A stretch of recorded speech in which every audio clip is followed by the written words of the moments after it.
Премиерот Заев кога дојде на власт вети дека прислушкување никогаш повеќе нема да има во државата. А еве вчера од јавното обвинителство соопштија дека нивните простори биле прислушкувани. Премиерот Заев многу работи вети кога дојде на власт, па ништо од тоа не реализира, па дури и министерот Спасовски се пофали дека во Македонија повеќе нема нелегално прислушување. Така што не ме изненадува ова што излезе. За мене е прашањето повторно кој и за чии потреби вршеше прислушување и зошто владата така на брзина, најпрво преку Миле Бошњаковски, се обиде сето тоа да го префрли во некој домен на нејасното, кој дека ќе истражува, некој дека ќе видат што ќе се случува од целата таа работа. Лично се сомневам дека ќе истражуваат и дека воопшто нешто ќе дојдат до некој заклучок, а потоа да го префрлат на поле на некаква си експертиза во која за жал Павле Трајанов како дел од службите, човек со познато минато на јавноста, излегува да веднаш ја обвини минатата власт дека тоа го правела. Јас наистина не знам каква фатаморгана е во прашање кога некој 2 години кој веќе не е на власт успева да прислушува комуникации во јавното обвинителство, во Основен суд 1 и тоа фиксни комуникации. Ние имаме една поголема историја на нелегалното прислушување во Република Македонија и тоа од 1990 година наваму и никогаш не дојдовме до еден краен заклучок на тоа кој и за чии потреби прислушуваше, бидејќи мора да има нарачател и извршител на прислушувањето, кое е нелегално. Зборуваме за нелегалните прислушувања во Република Македонија, а се однесуваат најчесто, односно во 95% од случаевите се однесуваат на проблеми, односно прашања поврзани со политиката и компромитација на политичките водства, а сега гледаме дека не се само во прашање луѓе од извршната власт, туку се и луѓе од законодавната власт, во парламентот имаме и пратеници кои се на удар така, но еве последниот случај укажа на тоа дека имаме проблем и во судската власт, односно некој се обидува да ги компромитира луѓето во судската власт за да потоа може да диригира со нив. Прегледувајќи ја таа генеза, враќајќи се наназад, јас мора да потсетам заради помладите гледачи да знаат зашто се работи, бидејќи пресекот не можеме тука да го ставиме на последниот случај или на онаа што се однесуваше до бомбите на Заев, односно до случајот Пуч. Сите овие случаи на прислушување и афери поврзани со безбедносниот сектор и нивните злоупотреби од 1990 година тврдам дека имаат длабока врска со инволвирање на странски служби и странски интереси. Појдете од почетокот, од бугарските летоци 1990 година и подоцна за тоа слушнавме дека бил вмешан Тито Петковски, но никогаш не се расчисти случајот. Случајот Сина птица, во кој подоцна можевме да видиме дури и на видео снимки дека Добри Величковски и некои други од војната служба за безбедност тогашна беа вклучени.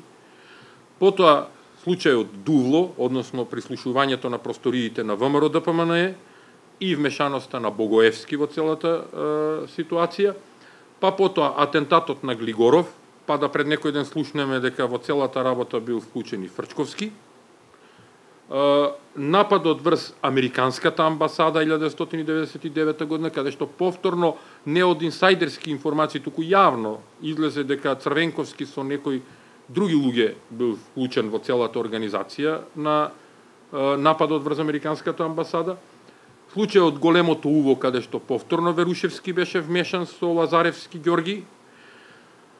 Потоа бомбите на Заев, повторно Верушевски, Лазаревски вмешани, па случајот Пуч, кој СЈО го прекина, бидејќи во него повторно беше вмешан Заев со Верушевски и ќе излезеше на површина целата приказна, целата операција на некои служби, веројатно од надвор.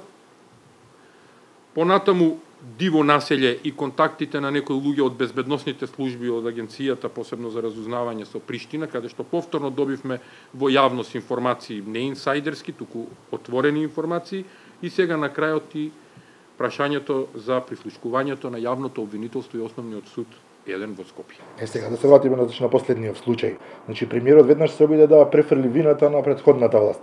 А денеска јавното обвинителство изјави дека прислушувањето можеби започнало во 2013 година кога била набавена новата опрема.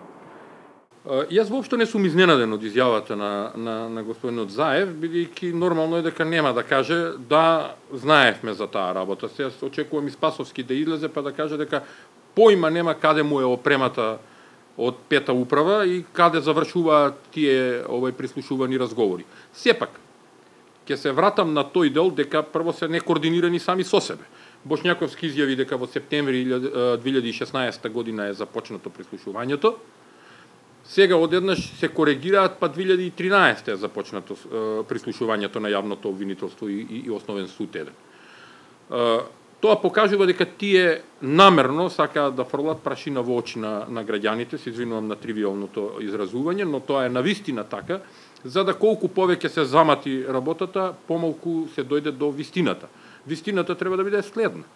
Да се открие прво кој поставил уред за прислушување на фиксна телефонија, бидејќи не се работи за ловење на сигнали во етер, туку се работи за типично фиксна телефонија, каде што во самата централа мора да има уред за прислушување, кој одобрил прислушување на јавното обвинителство и со која цел, и кој го наредил сето тоа.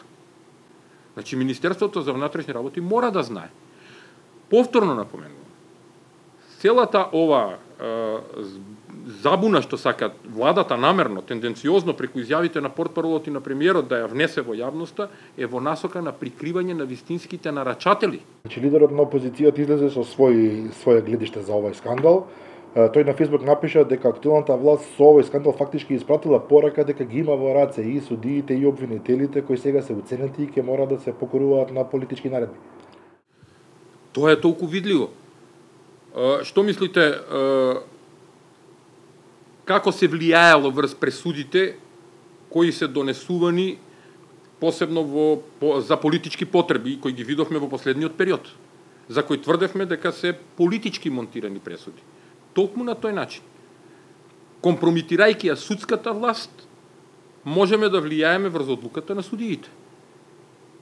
Цело време, значи, за истата работа зборуваме. Цело време некој се обидува да компромитира во државата, компромитира политички водства, законодавна власт, сега судската власт дојде на ред. Во вака компрометирана држава, со вака разбиен безбедносен систем, ова е пред се слика на безбедносниот систем, не ми е жал што морам тоа да го кажам, јас сум бил дел од безбедносниот систем, но очигледно е дека ние имаме длабок продор на туги интереси во безбедносниот сектор и имаме разбиен безбедносен систем. И не да е потребна промена и реформи во безбедносниот систем, промената мора да биде коренита, да се почне повторно од нула, по искуството на некои европски држави, каде што потполно се расформира безбедносниот систем за да се формира повторно, безбедносните служби повторно да се стават на нозе, но почнувајќи од нула, со некомпромитиран кадар. Проблемот е тука, во безбедносните служби имаме пропусти огромни, бидејќи имаме компромитиран кадар, но проблемот е и во политичкото водство, односно извршната власт. Решението за овие скандали, кои траат веќе 30 на години во Република Македонија, е расчистување и јавно презентирање на сите материјали кои ги има. Кои да ги има во Република Македонија, нека ги презентира јавно. Секаде каде што има криминални и политички компрометирачки материјали, треба да излезат на површини, да се заврши веќе со таа приказка. А потоа, бидејќи оваа власт мора да падне, бидејќи овој скандал само докажа дека на таков начин дојдоа на власт, на таков начин владеат, мора да си заминат на истиот тој начин. Ова е добра прилика и самите да се исчистат од таа работа, да падне оваа власт и да одиме потоа со некомпрометирани политички водства на нови избори, каде што граѓаните ќе знаат на кого може да се потпрат и како ќе може што ќе може да очекуваат, која политичка програма, а потоа да се пристапи кон реформи на безбедносниот сектор и да се почне од нула со формирање на новите безбедносни служби во Република Македонија, исто така исчистени од компрометирани лица и на крајот законската регулатива мора да биде многу строга во иднина по однос на било кој начин на нелегално прислушување и обид за компрометација на политичките лидерства.